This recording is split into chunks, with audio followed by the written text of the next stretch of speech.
Buenas tardes, bienvenidos una vez más a Perfiles Constitucionales. Es un gusto y un honor que nos den el espacio para que nos escuchen y nos vean en este ejercicio que tratamos de hacer cotidianamente sobre la reflexión de temas jurídicos y sociales de impacto y presentes, ¿no?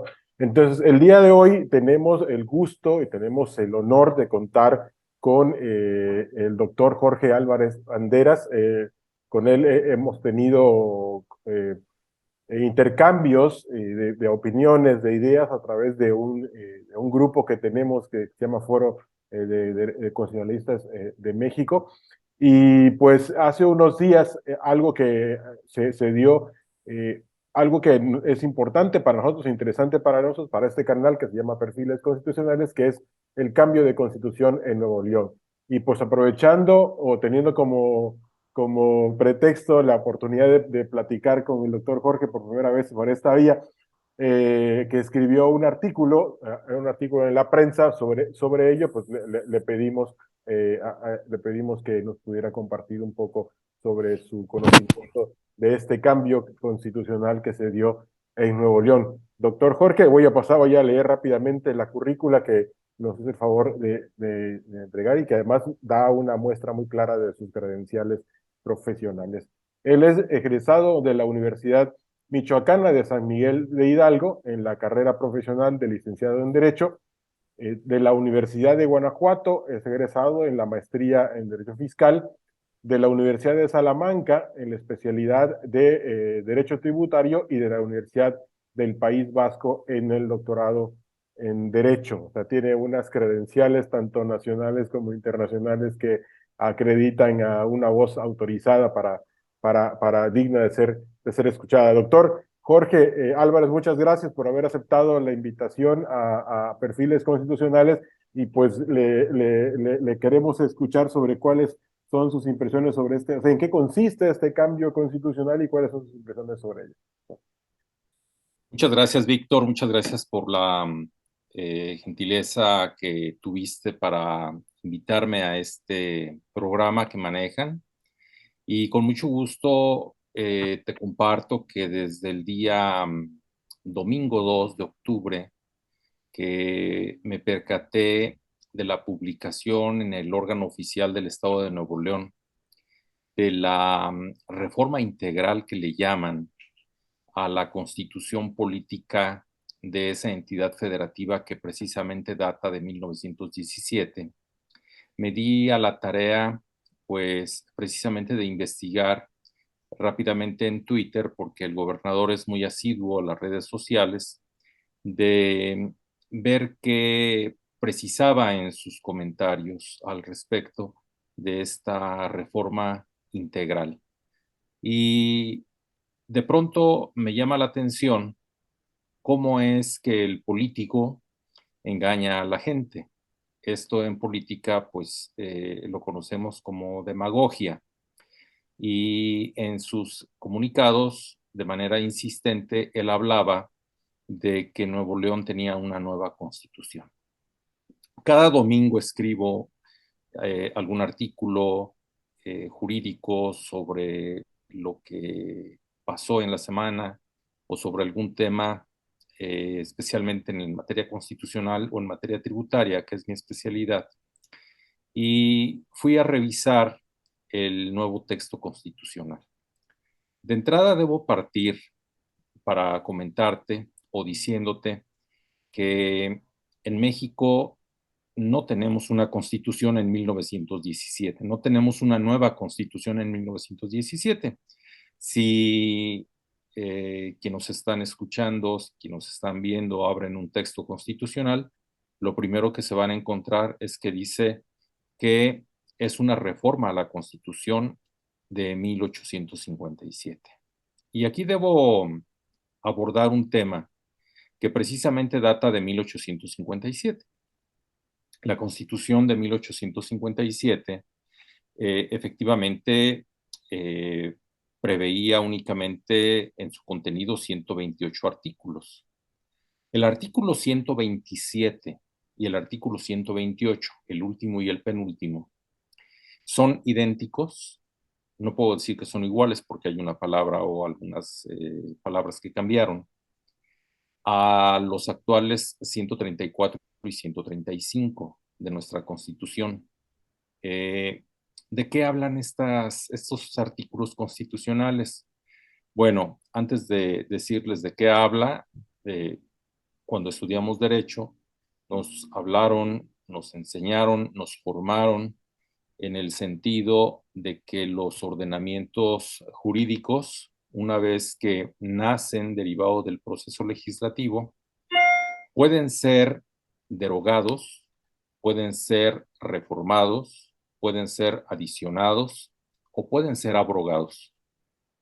Vamos a entender por adición a un ordenamiento legal lo que se le pueda agregar por parte del órgano competente, que es el legislador en este caso.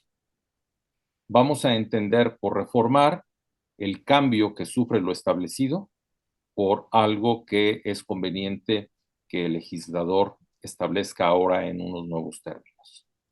Vamos a hablar de derogar aquella parte del cuerpo normativo, pero no en su totalidad. Y cuando se habla de la abrogación de un ordenamiento, es el expulsar este ordenamiento del orden jurídico nacional.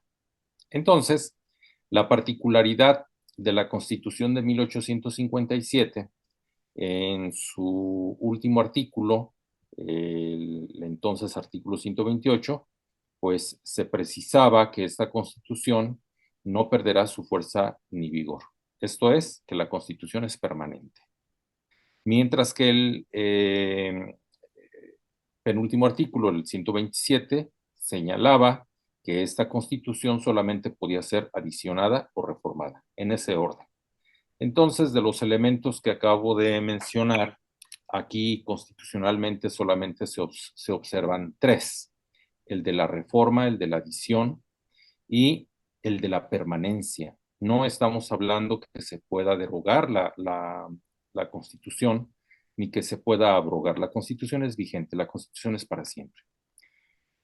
Cuando surge la reforma en 1917, dentro de las discusiones se entendía que se pretendía contar en nuestro país, que incluso cambia de denominación, de pasar de la República Mexicana a los Estados Unidos mexicanos en ese trance en 1917, pues prácticamente dentro de las discusiones se precisaba que entonces se caería en el supuesto del último artículo de la Constitución de 1857 y por tanto señalaba este 128 que cuando por alguna rebelión se interrumpiera su observancia o que en caso de que por un trastorno público se establezca un gobierno contrario a los principios que sancionaba la Constitución, que una vez que el pueblo recobrara su libertad, se restablecería la Constitución, se restablecería su observancia y que con arreglo a ella y a las leyes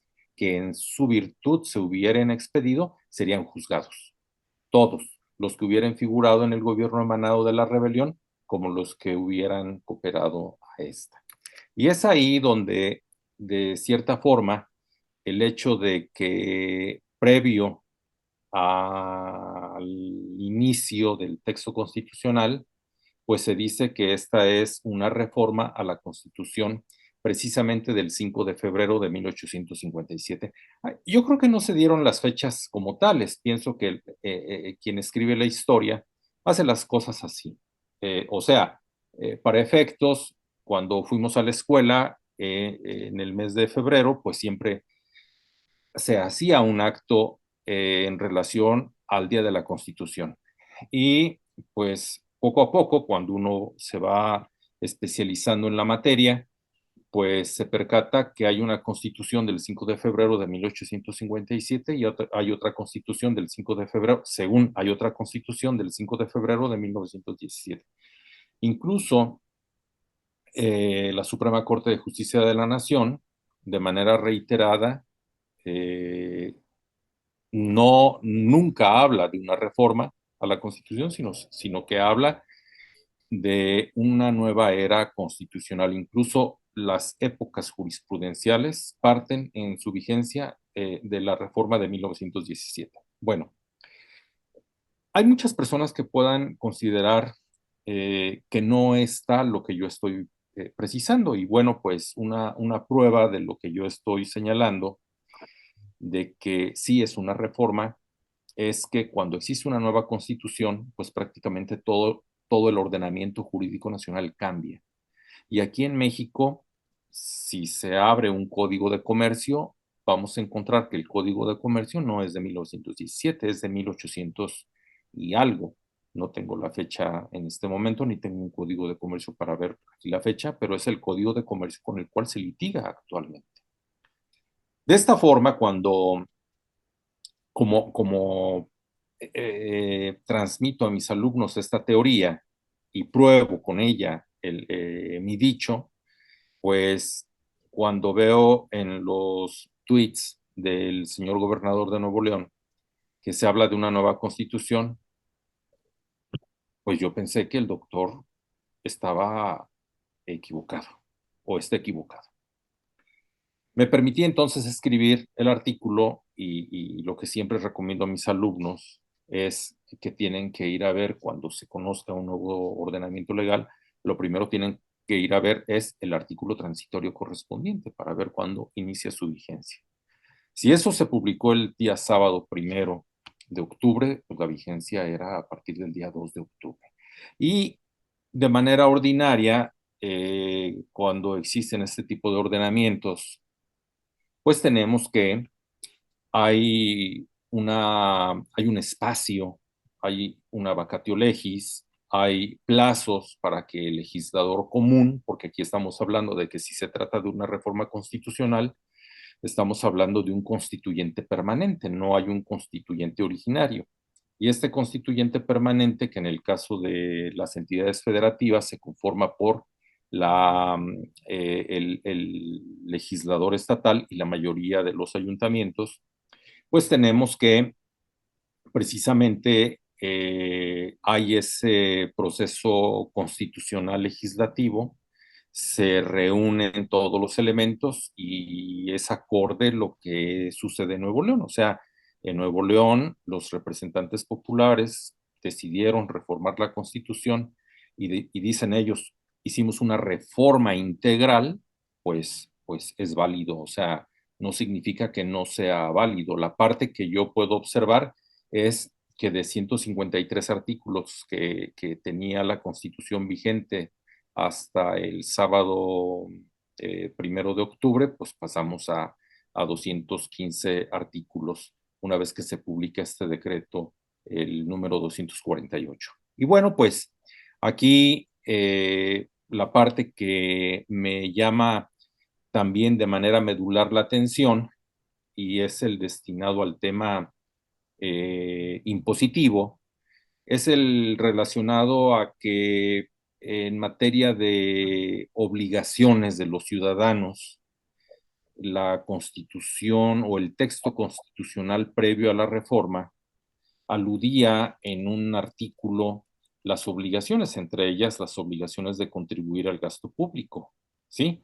Estamos hablando que se establecía en un artículo 34 y específicamente hablaba de las obligaciones de los nuevoleoneses. Y bueno, pues yo estoy en Michoacán, pero si hubiese yo conocido que esta obligación solamente era para los nuevoleoneses, pues cualquier otra persona que tuviera otro origen, vamos, una persona de Michoacán establecida en Nuevo León, pues podría ser interesante controvertir la obligación que yo pudiera tener, porque específicamente la Constitución habla de los nuevoleoneses. En cambio, el día de hoy, en el artículo 55, ya se habla, pues prácticamente a las personas que habiten en el estado de Nuevo León, ya no solamente a los originarios. Y hay un agregado a la fracción correspondiente, que es que la forma de efectuar el cumplimiento de la obligación tributaria, la obligación de contribuir al gasto público, será establecida mediante leyes. Esto a nivel federal sí se precisa, a nivel local no se precisaba. Y bueno, pues hay una parte importante porque no coincide el nacimiento de esta reforma con el año fiscal. El año fiscal inicia a partir del 1 de enero y el día de hoy pues se tiene un ejercicio, vamos a llamarle montado, en donde tenemos una un nuevo texto constitucional, un texto constitucional reformado, y las disposiciones vigentes aprobadas por el Congreso del Estado en materia impositiva corren de enero a diciembre de cada año. Debo admitir mi ignorancia y mi falta de preocupación de ir a revisar la ley de Hacienda estatal para verificar si hay una correlación al artículo que dejó de contener el texto, que es el 34, que hoy se contiene en el artículo 55. Y comento esto porque a partir de aquí se podría hacer una interpretación de qué tan válido sería contribuir al gasto público en relación a las contribuciones locales en el estado de Nuevo León. ¿Por qué razón? Porque hay otro artículo transitorio que dice que se derogan, ojo, no se abrogan, y pienso yo que es la parte también que el legislador comete el error.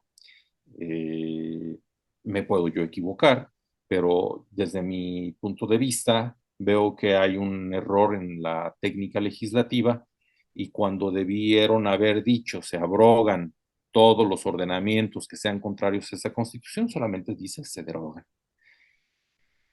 Podría interpretarse, bueno, pues que no se abrogan porque el abrogar es todo el cuerpo normativo y que se establezca solamente la derogación porque alguna disposición pueda ser contraria, etcétera. Bueno, podrá haber muchas explicaciones al respecto. Pero luego viene un galimatías, un enjuague, un juego de palabras en otro transitorio que dice que, primero, tenemos un nuevo texto constitucional que inicia su vigencia el día siguiente en que se publique en el medio oficial del Estado de Nuevo León. Esto es el 2 de octubre. Y se derogan todas las disposiciones que sean contrarias a la Constitución.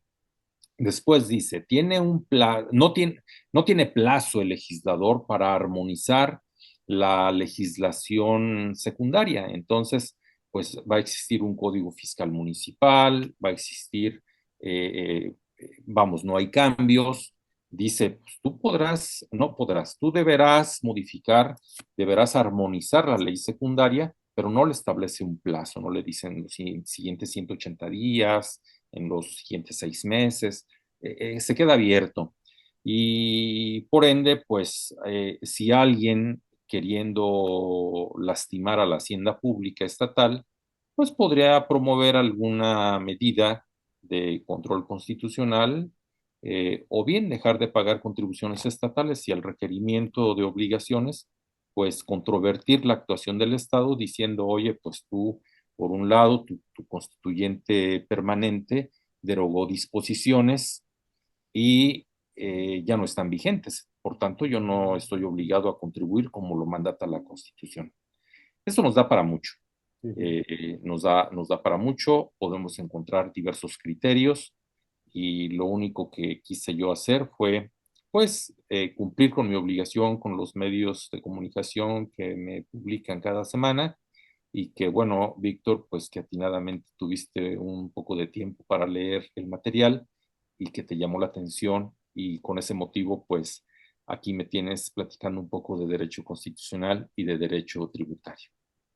No, doctor Jorge, es muy interesante. Me atrevería a decir que esta plática es como una especie de lección o una clase de derecho constitucional específicamente en el tema de la reforma, ¿no? De los cambios estructurales, de los cambios constitucionales y de sus efectos prácticos, en este caso, como bien señala en el tema tributario. En muchas ocasiones, como ahora se está subrayando, hay fallas en la técnica legislativa. Entonces, lo que parecería ser que son elementos muy puntuales, sí tienen o sí pueden llegar a tener unos efectos profundos a la hora de hablar específicamente tanto de la satisfacción concreta de los derechos sea, de las obligaciones de las personas, como también la garantía y la satisfacción de los derechos en lo concreto, ¿no? Le da herramientas al ciudadano para poder reaccionar frente a a la autoridad.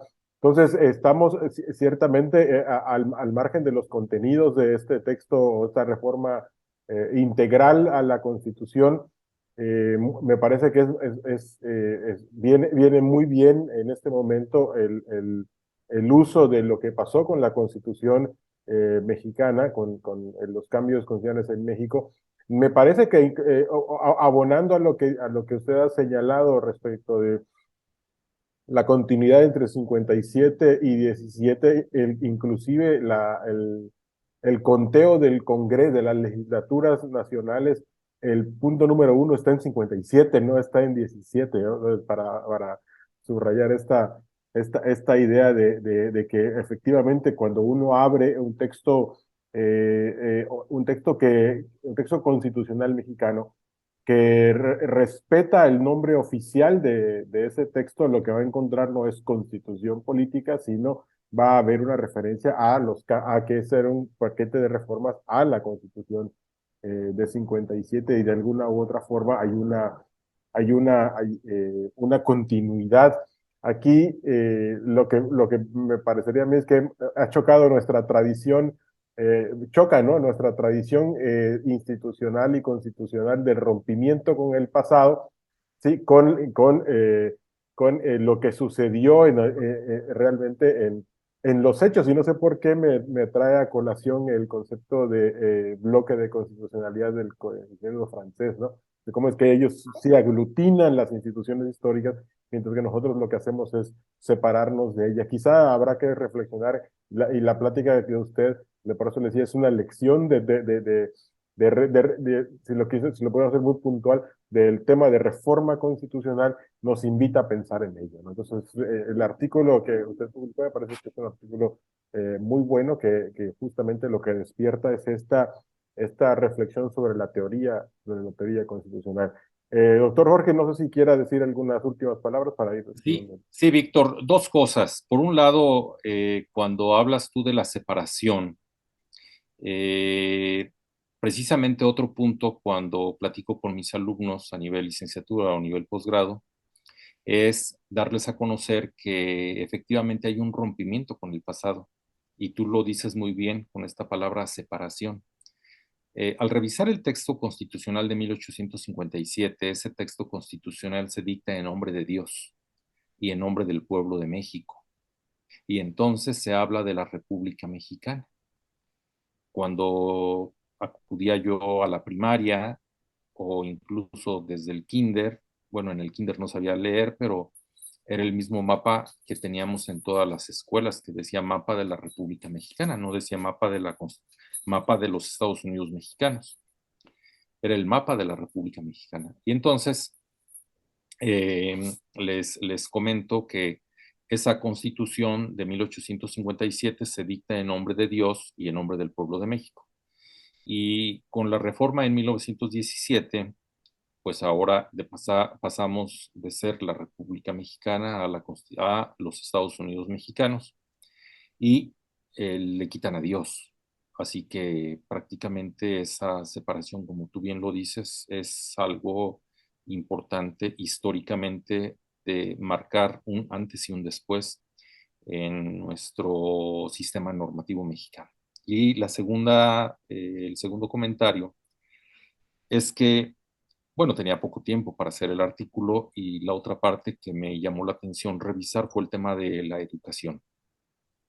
La educación, por ejemplo, en Michoacán, desde hace algunos años, el constituyente permanente, pues, reforma la constitución local y señala que la educación es gratuita y esto incluye el nivel superior. Eh, ha generado mucha controversia aquí en Michoacán porque se reforma la constitución, pero no hay presupuesto y el transitorio en ese tiempo señalaba que esa gratuidad por el momento solamente se iba a dar en el tema de inscripciones. El día de hoy, la universidad te cobra inscripciones y evidentemente eso es una violación del texto constitucional. Muchas personas no conocen sus derechos y por lo tanto pagan sin ningún problema. En algún momento, otra administración de la universidad pública eh, comentábamos cuál sería una fórmula más adecuada para no violentar el texto constitucional y se sugirió que se dejara abierta la oportunidad que el estudiante que deseaba ingresar a la educación superior pudiera escoger si pagaba una cantidad A, una B, una C o no quería pagar nada. Y bueno, hoy hay una simulación y prácticamente en la universidad pública, en la entidad, se cobra y si tú quieres una condonación, pues te cooptan para ciertos motivos y esta cooptación pues es totalmente ilegal, es inconstitucional, no ilegal. Y bueno, son temas que a la postre ocasionan perjuicio para quien hable de ellos. Y entonces reviso la Constitución de Nuevo León, el texto anterior y el texto actual, y no hay una autonomía universitaria dictada en el texto constitucional. Es también muy importante precisar esto, como nosotros estamos vinculados con la universidad pública, Víctor, pues no sé en Campeche si la Constitución establezca la autonomía universitaria desde la Carta Magna o la del legislador cuando dicta el ordenamiento llamado ley orgánica. Aquí en Michoacán la autonomía se da por parte del legislador cuando elabora la ley orgánica. Aquí nosotros tenemos una ley orgánica de 1986 y es ahí donde se estipula. En Nuevo León no se estipula en la Constitución, pero hay otras entidades federativas en donde la autonomía universitaria sí se estipula en la Constitución. Y bueno, pues sí se habla de una gratuidad de la educación, pero se habla de una gratuidad en términos del artículo tercero constitucional. Y solamente quería hacer este segundo comentario, porque también es importante que el tema que México como país se ha comprometido con otras organizaciones a promover, a respetar los derechos humanos de las personas en un sentido progresivo, no regresivo, y que poco a poco se tiene que ir avanzando a un tema de gratuidad de la educación, que es un tema pendiente que tenemos en México, que evidentemente no se toca, no se trabaja en él, porque tiene una connotación presupuestaria. Y el tema del presupuesto, pues es un dolor de cabeza para todos en este momento. Efectivamente, efectivamente. No, Campeche es uno de esos estados en los que la autonomía está planteada desde la ley orgánica de la universidad. Y sí toca un tema importantísimo que es el tema de la gratuidad de la educación. Cuando se iban a hacer los festejos en el 2010 y hubieron muchas publicaciones. Tuve la oportunidad de trabajar con una para el Politécnico, me parece, y ahí hice un estudio sobre la evolución constitucional del artículo tercero, y se veía con claridad cómo venía ya o sea, cómo se fueron brincando los Valladares y que el siguiente paso era la gratuidad en la educación superior. Desafortunadamente no sé qué habrá pasado con la publicación, porque al final creo que se acabó el recurso, ya no pudo salir esta publicación. Pero bueno, la aprovechamos para poder analizar un poco este tema que, como usted señala, es fundamental. Por supuesto, como muchos derechos económicos sociales, y la educación es uno muy importante, están ligados al tema de los presupuestos, pero que no debemos de olvidar, como también usted señala, que estamos frente a compromisos que son progresivos, no regresivos, ¿no? Entonces, cada paso que se da, hay que tener mucho cuidado para que no se regrese. Y si en algún caso, en algún momento hay una regresión, tiene que ser ampliamente justificada para poder darle cabida, ¿no? Así es, Muchas Víctor. gracias, doctor Jorge, Al muchísimas contrario, un gracias placer de nuevo colaborar con la universidad. por esto.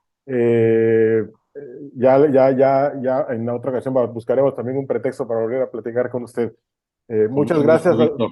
a ustedes por haber estado en Perfiles Constitucionales. No se les olvide darle manito arriba, suscribirse y picarle a la campanita para ver los nuevos videos. Que estén muy bien y hasta la próxima.